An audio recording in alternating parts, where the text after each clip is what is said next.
पक्ष और विपक्ष मिलकर सदन नहीं चलने देने। युवाओं की क्या हालत, पेपर लीक हो जाता है, मुखर्जी नगर में पानी में डूब के मरते हैं, सरकार उनको लाठियों से पीटती है। इतना अन्याय नौजवानों के साथ हो रहा था, किसी के साथ। मेरे पिता ने अपनी पूरी जीवन की पूंजी लगा दी कि हम लोग पढ़े। नौजवान देश की रीढ़ है, इस रीढ़ को तोड़ के कुचल के देश आगे नहीं बढ़ सकता। लेकिन क्या करे जब सदन नहीं चल रहा, और अगर सरकार इतना अच्छा काम करे तो सड़क पे क्यों आता है? आजाद मेरे साथ हैं सर।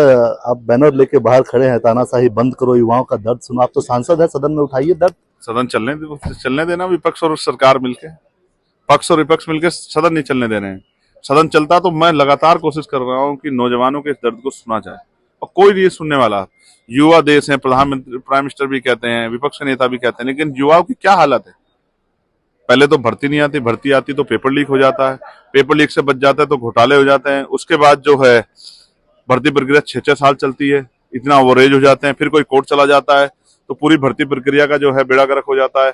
ऐसे में कहीं भी वो युवा जो है यहाँ मुखर्जी नगर में पानी में डूब के मरते हैं, कभी वो युवा जो देश का भविष्य बनने आए थे वो सड़कों पर एक्सीडेंट में मरते हैं, कभी वो युवा सुसाइड करते हैं, कभी वो यूपी पीसीएस के भर्ती में जो है नॉर्मलाइजेशन के विरोध में इलाहाबाद में बैठे नजर आते हैं, कभी वो बीपीएससी के विरोध में बीपीएससी के लिए नॉर्मलाइजेशन के विरोध के लिए बिहार में बैठे नजर आते हैं। कभी सरकार उनको लाठियों से पीटती है, कभी उनकी खाल खींचती है, कभी उनको पानी फेंकती है।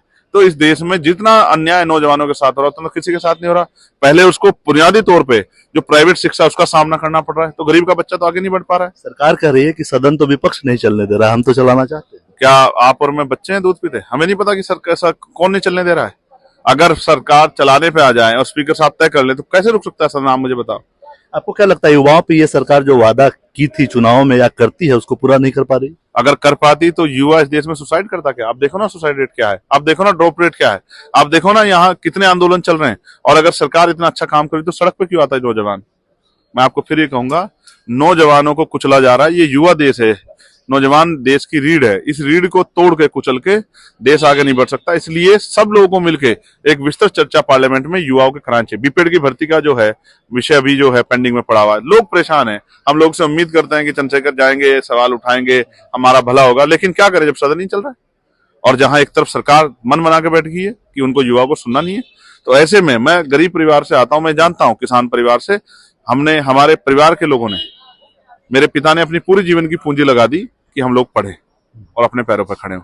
किसान परिवार अपनी जमीन जो है दांव पे लगा देता है, उनके जो घर की महिलाएं वो अपने गहने गिरवी रख देती हैं कि उनका बेटा पढ़ लिख के कुछ बने। आग्रह है कि सदन चले और युवाओं का। मैं ये चाहता हूं कि नौजवानों को निंदा न किया जाए, उनके लिए उनके लिए रोजगार के रास्ते निकाले जाएं, और सरकार के हाथ में ताकत सरकार निकाल सकती है। मैं विपक्ष से मांग करूंगा कि वो रोजगार पे और नौजवानों की समस्याओं पे पार्लियामेंट में एक विस्तृत चर्चा के लिए जो है प्रयास करे, और सरकार को जवाब देना पड़े, स्टेट सरकारों को भी, कि वो अपने यहाँ जुल्म क्यों कर रही है और नौजवानों को क्यों नहीं सुन रही। शुक्रिया। कुमार गौरव, न्यूज़ 24 दिल्ली।